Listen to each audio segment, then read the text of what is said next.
In digital Marathi, जनतेच्या हक्काचं व्यासपीठ। ठाणे शहरासह मीरा भाईंदर, भिवंडी आणि जिल्ह्याच्या ग्रामीण भागांना पाणी पुरवठा करणारी स्टेम वॉटर डिस्ट्रीब्युशन आणि इन्फ्रास्ट्रक्चर कंपनी सध्या बेकायदेशीर नेमणुकीच्या वादात सापडली आहे। स्टेम प्राधिकरणाच्या व्यवस्थापकीय संचालक पदावर करण्यात आलेल्या अवैध आणि नियमबाह्य नेमणुकीमुळे पाणी पुरवठ्यावर गंभीर परिणाम झाला असून नागरिकांना त्याचा त्रास सहन करावा लागत आहे। या नेमणुकीला विरोध करत प्रहार जनशक्ती पक्षाचे जिल्हाध्यक्ष ॲडव्होकेट स्वप्नील पाटील यांनी मागणी केली आहे की सदर नेमणूक तात्काळ रद्द करून पात्र व अनुभवी व्यक्तीची नेमणूक करावी। या मागणीसाठी त्यांनी ठिय्या आंदोलन केले। स्टेम प्राधिकरण जी देशातील पहिली पेयजल कंपनी म्हणून ओळखली जाते, तिची स्थापना 10 डिसेंबर 2010 रोजी झाली होती। ठाणे, मीरा भाईंदर, भिवंडी आणि जिल्ह्याच्या ग्रामीण भागांमध्ये पाणी पुरवठा करणाऱ्या या कंपनीच्या व्यवस्थापकीय संचालक पदासाठी जानेवारी 2021 मध्ये जाहिरात देण्यात आली होती। विविध जिल्ह्यांमधून 28 अर्जदारांनी अर्ज केले होते, परंतु संबंधित नेमणुकीच्या प्रक्रियेत गंभीर अनियमितता आढळून आल्याचे दिसून आले। प्रहार जनशक्ती पक्षाचे जिल्हाध्यक्ष ॲडव्होकेट स्वप्नील पाटील यांनी या बेकायदेशीर नेमणुकीचा निषेध करत योग्य व अनुभवी उमेदवाराची नेमणूक करण्याची मागणी केली आहे। सदर प्रकरणाच्या चौकशीसाठी प्रधान सचिव पाणी पुरवठा व स्वच्छता विभागाकडून आदेश जारी करण्यात आले होते। ठाणे महानगरपालिकेचे आयुक्त सौरभ राव यांना या प्रकरणाची सखोल चौकशी करून कारवाई करावी असे निर्देश देण्यात आले होते। मात्र अद्यापपर्यंत कोणतीही कारवाई न झाल्याने प्रहार जनशक्ती पक्ष व राष्ट्र कल्याण पार्टीने ठाणे महानगरपालिका कार्यालयासमोर ठिय्या आंदोलन केले।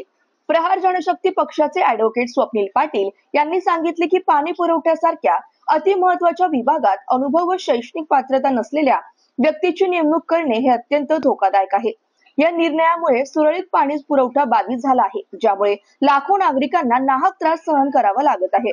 तसेच त्यांनी मागणी केली आहे की स्टेम प्राधिकरणाच्या व्यवस्थापकीय संचालक पदावर शासकीय सेवेतील अधीक्षक, अभियंता किंवा महानगरपालिकेतील शहर अभियंता यांची नेमणूक करावी आणि संकेत घरत यांची नियुक्ती तात्काळ रद्द करावी।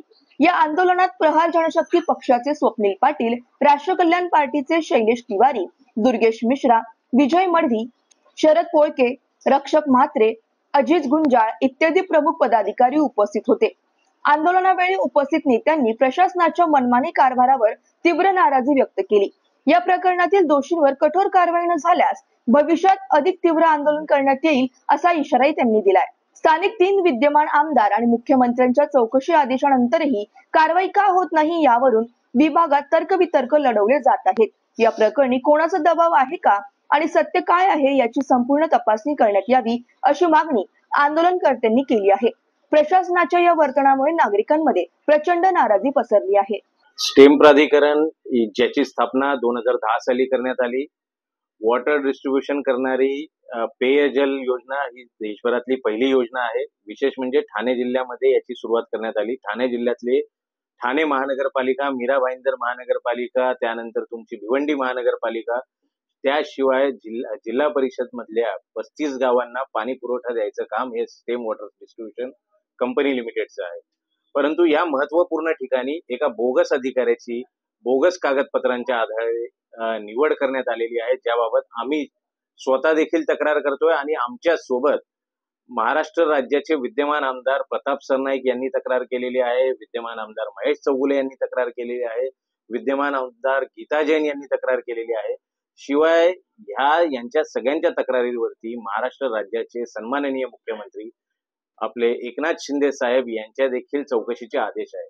एवढे सर्व आदेश असताना देखील माननीय आयुक्त ठाणे महानगरपालिका जे त्या ठिकाणी अध्यक्ष म्हणून स्टेम वॉटर डिस्ट्रीब्युशन कंपनीचे काम पाहत आहे, ते अद्यापपर्यंत कोणतीही कारवाई करत नाहीये। ही अतिशय संशयास्पद बाब आहे आणि ह्याकरिता आम्ही 26 ऑगस्ट रोजी त्या ठिकाणी आंदोलन केलं होतं।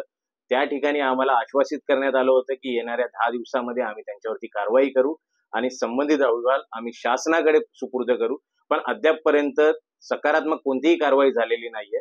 म्हणून येत्या काळामध्ये जर सन्माननीय आयुक्त महोदयांनी विद्यमान आमदारांच्या पत्रांवरती, विद्यमान आपले सन्माननीय मुख्यमंत्री साहेबांच्या आदेशावरती आणि प्रहार जनशक्ती पक्षाच्या पत्रांवरती जर कारवाई केली नाही तर येणाऱ्या पुढील काळामध्ये आम्ही आयुक्तांच्या दालनामध्ये ठिय्या आंदोलन करणार आहोत, हेच मी तुमच्या माध्यमातून सांगू इच्छितो।